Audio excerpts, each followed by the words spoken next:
What's up, everyone? Welcome to the video. Today we're going to take a look at how to replace the battery in this Cadillac XTS Smart Key remote fob. This Cadillac XTS key fob is going to use replacement battery CR2032, and I'll put a link in the description box of this video to where you can find these replacement batteries if you're in need.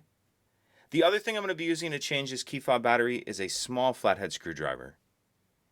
So the first thing we want to do is grab the XTS key fob, and we're going to remove the emergency key that's in the bottom of it. That's done by pressing this release that my thumb's on, and the emergency key will pull out like that, and we can just set that to the side.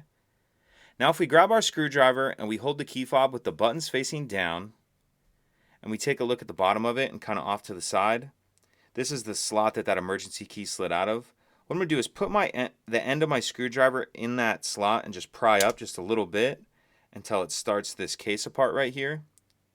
Then what I'm going to do is take my screwdriver and just run it down the side of the case in that crack like this, and it'll just continue to open the case. Kind of go on the top and do the same thing, and just take your time. Then once it's far enough apart, it'll come apart like that, and in the back half of the case we see our battery right here. And there's a little, in this battery holder, there's a little bit of a notch right here that you can get a screwdriver in, or something similar, even something with like a point on it. Get under the battery, pop the old battery out. Then we'll grab our new replacement battery, and you want to make sure that you're installing the new replacement battery with the plus side down, like that. Go ahead and snap the battery into its holder. Then we'll snap the two halves of the case apart. And what you want to make sure you line up is this tab right here goes in that hole right there.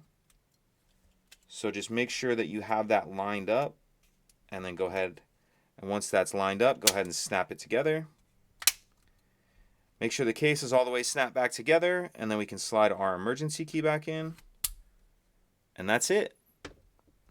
If you could take a second to like and subscribe, it helps us out, and I'd appreciate it. Thank you.